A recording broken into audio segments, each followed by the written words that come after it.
Welcome back to evo Quickies, your weekly dose of automotive news. Now before we go ahead, I must remind you to subscribe to the evo India channel, like this video, give it a thumbs up because that helps YouTube recommend it to more people and it helps us as content creators reach more people. I'm Aatish Mishra, joined by Karan Singh. And Karan, why don't you tell us what we're going to be talking about this week? So we're going to be talking about the prices of the McLaren range for India. There's also the Maybach GLS. There is the facelifted X3, X4, the Huracan Evo rear-wheel drive Spyder just got launched. On the bike side of things, we have two different models of brand new Ducatis that have made their way to India, and also bookings for the Triumph Speed Twin are open. But let's start with the big news of the week, which is the prices for the Octavia. Why don't you get us started with that? Yes, so the new Octavia is finally here and we know the prices. It starts at rupees 26 lakhs for the style variant, rupees 29 lakhs for the LNK variant. Now, what do I think of the prices?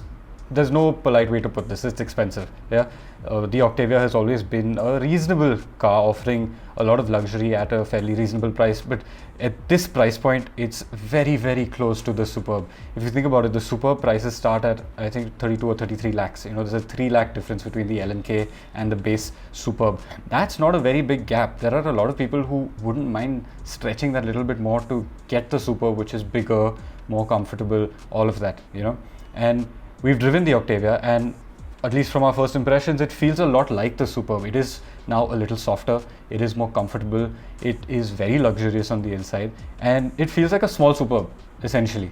You know, that gap between the Superb and the Octavia is narrow, and it's going to be interesting to see how that plays out for the Octavia in the Indian market.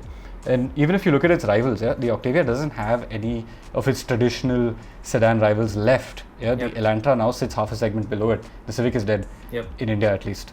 So its rivals are now SUVs, and SUVs are selling like hotcakes. The Tucson, the Compass, you've got the Citroen C5 Aircross in that segment now. So it's got some really stiff competition, maybe not directly from other sedans, but it has them from SUVs. And it's going to be an uphill task for the Octavia to fight now. And I feel if comfort is what people are after, an SUV would traditionally be seen as something that's more comfortable over broken patches of road.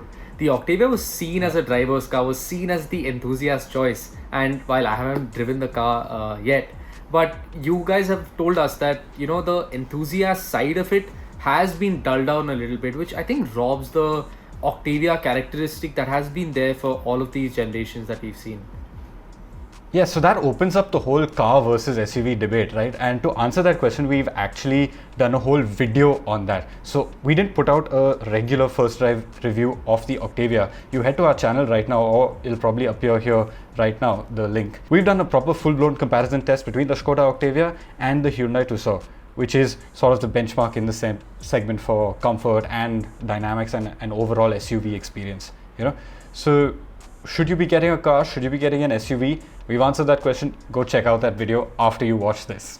So our next big piece of news is that McLaren is coming to India. Now, we already knew they were coming to India, but they have also announced prices right now. So at the moment, the entry level car that you can get from McLaren is the GT, which is based on the 720S and is a little more focused towards grand touring, as the name suggests. That's priced at rupees 3.73 crores. Now that's a lot. Mind you, McLaren is a company that usually prices their products at a premium, not just in India, but in international markets as well. So a sort of benchmark for the GT would be something like a Porsche 911 Turbo S, which is priced just above 3 crores. So, you know, 70 lakhs more expensive than that. Then we have the 720S, which comes in at 4.64 crores. That, for perspective, is an F8 Tributo rival.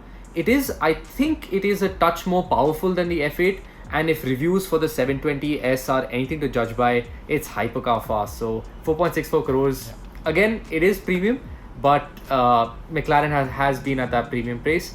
The final prices that we have is for the 720S Spyder, which is just above 5 crores, 5.03 crores.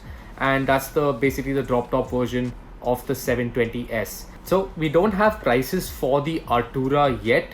That Artura is the all-new supercar from McLaren. It's based on that turbo hybrid V6. But the fact is that internationally also the Artura hasn't really started getting on sale. deliveries haven't really started, and none of our international colleagues in automotive magazines outside have got their hands on the Artura. So expect it to come to India, but not anytime soon, maybe not even by the end of the year. But that is for now. The GT is for now the entry level car in the McLaren range. Now, like we told you last time around, 8 to 9 McLarens are already on order, which is exciting news. And that very special car, although we still don't have any news on it yet, is still on the way. Fingers crossed, it is something rather special. But what do you feel about these? And sorry. Yeah, and just to give you some perspective on the operation side of things, Infinity Cars Mumbai will be handling imports for McLaren into the country. They'll be the exclusive importer. They're going to have one dealership to start with in Mumbai, and they'll probably have a flying doctor service to other cities for customers who buy them in other cities. They might expand to other important markets later, Delhi, Bangalore maybe, but that's in the future. So there's no saying what can happen then. Infinity Cars, I would say, is the best people to go about this because they've got some really premium brands already on board with them. Lamborghini, Porsche, Ducati, BMW Mini. They've already got these operations set up in India. They've got a huge facility in Bombay, and I think McLaren is in good hands with a good partner in India. Which is, I think it's very important. Equally important from selling cars is the fact that customers have that trust that a reputable dealer is backing the brand in India. But now let's move on to something that is also equally ostentatious. That is the Mercedes Maybach GLS. Why don't you tell us more about it? Yes, so the Mercedes Maybach GLS 600 has been launched. Now that is basically a GLS which Maybach has gone wild on and made it as luxurious as they can. Yeah, its rivals would probably be the Bentayga and the full long wheelbase Range Rover or something like that. You know, what have they done to it? On the outside, it's pretty much the same GLS body shape, but they've given it the Maybach treatment. If you look at that grille, it's got so much chrome, so much bling. It must be unbelievable to look at on the road. Yeah? It's got 22-inch wheels. 23s are optional. I don't know what that's going to do to ride quality, but I trust the guys at Maybach to sort that out. Yeah. It's got the dual tone paint scheme, so you can order a Maybach with that lovely dual tone paint. And on the inside is where the real magic happens, you know. They can't lengthen the wheelbase of the GLS like they can of the S-Class. So what they've done instead is chucked out the third row of seats and moved the second row 120 mm behind. So you've got more room. They've got those first class type lounge chairs in the back, so you can spec it with, you know, the two-seater configuration at the back. And with a massage function. Absolutely sick. Yeah, massages, champagne flutes, fridge. I mean, it's ridiculous what you can do with that car. Yeah. And the whole idea is luxury. It's priced at rupees 2.43 crores base. Yeah, that's the base spec. You can spec it up to over 4 crores on the configurator. It's just crazy the amount of stuff you can put onto it. And yeah, and if you look, that's not the number that actually surprised me the most, because the fact that they're bringing 50 cars to India and all 50 are already sold out, that's something. Shocking. You know, it just shows where customers in the luxury segment want to put their money. If there's an SUV which is screaming luxury, people seem to be lapping it up. Yep. And I think what the Maybach GLS has going for it that the Range Rover and the Bentley don't really have is Mercedes' service network. You have so much more service network, so much more serviceability of the car itself, and almost all the luxury. Arguably, the Bentayga will be more luxurious, and the Range Rover probably a little more badass, but the Maybach gives you that trust and reliability of a Mercedes. And it's got the Maybach badge, and that badge is prestigious. You know, it means something. It's not a run of the mill. I mean, you can't even say run of the mill for Mercedes, but it's not a regular Mercedes. It is a Maybach, and that is a statement. You know, whichever way you look at it. That's true. So now let's move on to some quick news from the automotive sector. BMW has showcased the facelifted X3 and X4. So what you can expect from, relatively. What you can expect from any facelifted BMW is a larger grille. It's now a single piece, so not exactly a single piece, it's joined in the middle, which it wasn't earlier. That's primarily for the radar and probably a little more imposing, you know, it gives it a little more imposing front end. On the front end, there's also redesigned bumpers, slimmer LED headlamps that are also a little bit flatter. At the rear, again, you have redesigned bumpers, slightly different tail lamps.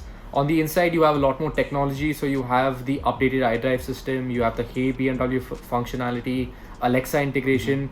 So it's basically just a mid-cycle facelift for the BMW X3 and X4. We expect these to come to India sometime next year.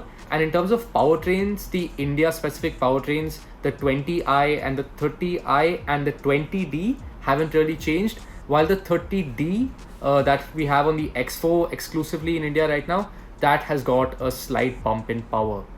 The other quick news that we have is the Huracan evo rear-wheel drive Spyder has been launched. So prices start at rupees 3.54 crores. Power-wise, it's just the same as the standard Huracan evo rear-wheel drive. So 603 bhp and I think just under 600 Nm of torque. The roof can go up and down in 17 seconds. And the first car just got delivered to Pune in a gorgeous shade of blue with silver rims and red brake calipers. I think that spec is spot on. Yeah, it's an absolute beauty. I mean, I'm based out of Pune, but I haven't seen the car around here. I did see an Urus the other day, and I believe that Urus owner also has a Huracan in his garage. Lamborghini is doing really well in India. There's so many cars on the road these days. And Urus a week. It's unbelievable. And Urus a week that's an incredible stat. Okay, but let's now move to the two-wheeler side of things and talk motorcycles. Ducati has launched two new bikes last week. One is the Panigale V4. It's come here in the V4 and the V4S trim. Prices 23.5 lakhs for the base V4, 28.4 for the V4S. Now, power, torque, all of that remains unchanged. 211 horsepower, insane figures, 124 Nm of torque. There are a few small upgrades for this BS6 bike. You've got winglets now, you've got a few chassis changes to make it a little more comfortable, a little more usable, all of that. But it's obviously got top spec components, so you've got really high end brakes, high end suspension. The suspension is actually interesting. That's what separates the V4 and the V4S. The V4 gets Showa big piston forks, while the V4S gets semi-active Öhlins. And that is one of the key changes between them. Not to mention that the V4S also gets a lithium-ion battery and forged wheels, which make it lighter and therefore faster and therefore more expensive. But yes, that's the V4. And the other bike was the Diavel. Yeah, so Ducati has also launched the Diavel 1260 and the 1260S here in India now. The changes include obviously the upgradation or rather the compliance to BS6 emission norms. The power has gone up slightly, so it stands at 159.5 bhp, which is a very slight increase. We'll talk about that in a second. Torque is the same at a monstrous 129 Nm.